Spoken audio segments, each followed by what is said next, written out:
जय माता दी दोस्तों, स्वागत है आपका द कल्ट ऑफ रेसलिंग में। Please subscribe the cult of wrestling for the latest news about WWE। सबसे पहले आपको हैप्पी लोरी एंड स्वागत है आपका। तो दोस्तों देखिए, सबसे पहले बात करें भाई, क्या TNA और WWE कंपनी वाकई में, क्या रियलिटी में आपस में मर्ज होने वाली है? बिकॉज ये एक रिपोर्ट निकल के सामने आई है। आप देखिए, मैं इस बातों पर यकीन नहीं करता हूँ कि TNA और WWE कंपनी मर्ज हो जाएगी। बिकॉज WWE कंपनी खुद ही WWE कंपनी की नहीं है। WWE कंपनी खुद ही इंडेवर की है और इंडेवर के पास ही WWE कंपनी के तमाम शेयर हैं हाई हाई रेट पर। सो मुझे नहीं लगता कि TNA और WWE कंपनी आपस में मर्ज होने वाली है। बट हाँ, एक रिलेशनशिप, एक डील बनने वाली है, जो कि रिसेंटली मैं आपको बता चुका हूँ TNA और WWE कंपनी की। अब देखिए, TNA कंपनी इस समय इम्पैक्ट है और इम्पैक्ट कुछ ही दिनों बाद TNA बन जाएगा। एंड TNA बनने के बाद तो आप समझ सकते हैं कि TNA वो कंपनी है जिसको हम काफ़ी वक्त से देखते थे, यानी कि 2010-11 के। मुझे याद है कि मैं 2010 में TNA को देखता था और उस वक्त Sting, Hulk Hogan, Kurt Angle, AJ Styles, ये सब वहाँ परफॉर्म करते थे। मैं देखता था यार ये क्या चीज़ है, उस समय समझ नहीं आता था। बिकॉज TNA का एक ही चीज़ थी, TNA के पास इतने बड़े लेजेंड्स थे और WWE कंपनी भी उस समय कामयाब थी। ऐसा नहीं कि WWE कंपनी का डाउनफॉल था ना। उस समय 2009, 10, 11 WWE कंपनी भी कमाल कर रही थी। लेकिन इवेंचुअली बात करें क्यों इतने बड़े स्टार TNA में थे जबकि WWE कंपनी एग्जिस्ट करती। दोस्तों देखिए, मैं आपको बात बताता हूँ। जब लेजेंड्स होते हैं ना, लेजेंड्स, उस समय क्या आता था कि विंस मैकमैन, हर एक एरा होती है, जैसे कि ruthless aggression era, attitude era, PG era, now PG era चल रही है। लेकिन उस समय क्या होता था ना, 2010-11 के आसपास अंडरटेकर की इतनी हाई फ्लाइंग मूवीज थी। बिकॉज अंडरटेकर के लिए लोग कभी भी पागल हो सकते थे। बिकॉज अंडरटेकर एक ऐसा सुपरस्टार है जो कि आपको चिल करवा देता है बंदा, समझ सकते हो आप ऐसा नहीं कह सकते कि भाई हमें कोई बड़ा स्टार चाहिए। बिकॉज आज के समय में बड़े स्टार्स की कमी नहीं है, लेकिन उस समय द अंडरटेकर एक ऐसा रेसलर था जो कि रेसलमेनिया में स्ट्रीक को लेके आगे चल रहा था और उसको कोई हरा नहीं पाता था रेसलमेनिया में।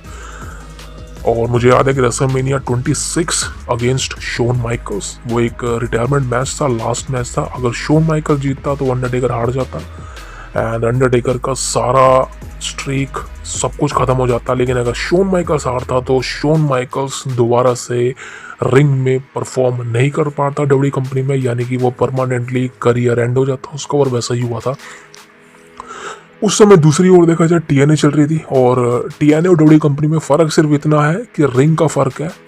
WWE कंपनी की जो प्रोफेशनल रेसलिंग है, इनकी रिंग होती है, इसको हम कहते हैं कि स्क्वाड सर्कल, इनके रिंग को कहते हैं। लेकिन अगर हम बात करें TNA की, तो हम TNA की रिंग को कहते हैं हेक्सागन, यानी कि 6 रिंग साइड होती है TNA के पास। और वो 6 में से जब वो रिंग बनती है वो एक अलग ही फीलिंग देती है। उस समय मैं देखता था, मुझे याद है। लेकिन अब बात करें भाई साहब, अब TNA में क्या होने वाला है? देखिए दोस्तों, TNA रीब्रांड होने वाला है और इसके लिए उनको फाइनेंसर्स की ज़रूरत है। और सुनने में ये भी आया कि WWE कंपनी के कुछ फाइनेंसर्स हैं जो कि TNA में इन्वेस्ट करना चाहते हैं, और जिससे ट्रिपल एच, निक खान और ब्रूस पिचर्स, इनको भी कोई प्रॉब्लम नहीं है। बिकॉज इंडेवर्स के पास WWE कंपनी के तमाम शेयर्स हैं और अगर इंडेवर को प्रॉफिट हो रहा है तो क्यों वो TNA में इन्वेस्ट नहीं करेगी। और अगर ऐसा हो जाता है वाकई में, WWE कंपनी TNA में इन्वेस्ट कर देती है, तो भाई साहब आपको ये एक्सपेक्ट कर सकते हैं कि TNA का रीब्रांड होगा और वाकई में TNA वही बन जाएगा जो कि हमें 10, 11, 12, 13, 14 के आसपास देखने को मिलता था। अगर आप ड्रू मैकइंटायर को जानते हैं, बॉबी लेस्ली को जानते हैं, कैरिन क्रॉस को जानते हैं, LA नाइट को जानते हैं, एडम कोल को जानते हैं, एडम पेज को जानते हैं, ये तमाम वो सुपरस्टार्स हैं जो कि एक वक्त पे TNA में काम कर चुके हैं और TNA के हाई फ्लाइंग मूवर थे। ये एक तरह से कह सकते हो कि अब ऐसा हॉल ऑफ फेमर काम कर चुके हैं। सो अब ये सब सक्सेसफुल है, कोई WWE कंपनी में, कोई ऑल एलिट में है। लेकिन बात करें TNA की, सो बस अब TNA वापस से रीब्रांड हो रहा है। अब सारी चीज़ें मैटर करती हैं TNA के पास, बिकॉज TNA के पास कोई बड़ा सुपरस्टार्स नहीं है। TNA के पास देखा जाए तो कौन है बड़ा superstar? I think moose,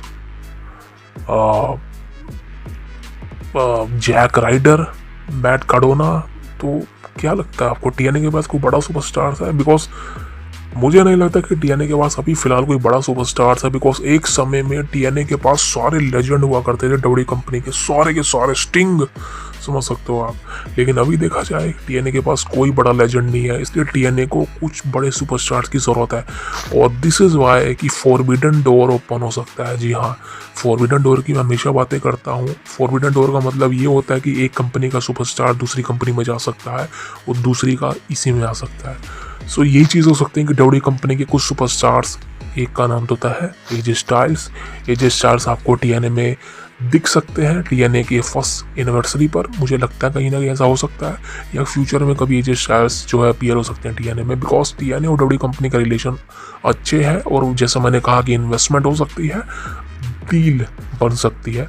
so TNA और डब्ल्यू कंपनी आपस में देखा जाए तो एक रिलेशन बना सकती है, और टीएनए को सक्सीड करने के लिए डब्ल्यू कंपनी टीएनए की हेल्प कर सकती है अपने सुपरस्टार्स को टीएनए में भेजकर। अब देखिए ऐसा होगा या नहीं, ये सब डब्ल्यू कंपनी पर डिपेंड करता है, बिकॉज टीएनए को अगर मदद करी जाए, टीएनए मदद तो करेगा नहीं, लेकिन देखते हैं कि क्या डब्ल्यू कंपनी इंडेवर रियलिटी में ये जो डील के रूमर फैल रहे हैं टीएनए और डब्ल्यूडब्ल्यूई, कि वाकई में डब्ल्यू कंपनी इन्वेस्टमेंट करेगी टीएनए में और अपने तमाम सुपरस्टार्स को फॉरबिडन डोर के थ्रू टीएनए में भेजेगी और टीएनए को कामयाब बनाएगी। अब देखना होगा बिल्कुल। लेकिन आज की वीडियो वहीं तक थी, उम्मीद है आप सब जुड़े होंगे। Please subscribe the cult of wrestling for the latest news about WWE. Ram Ram, जय श्री कृष्णा, मिलते हैं आपसे कल।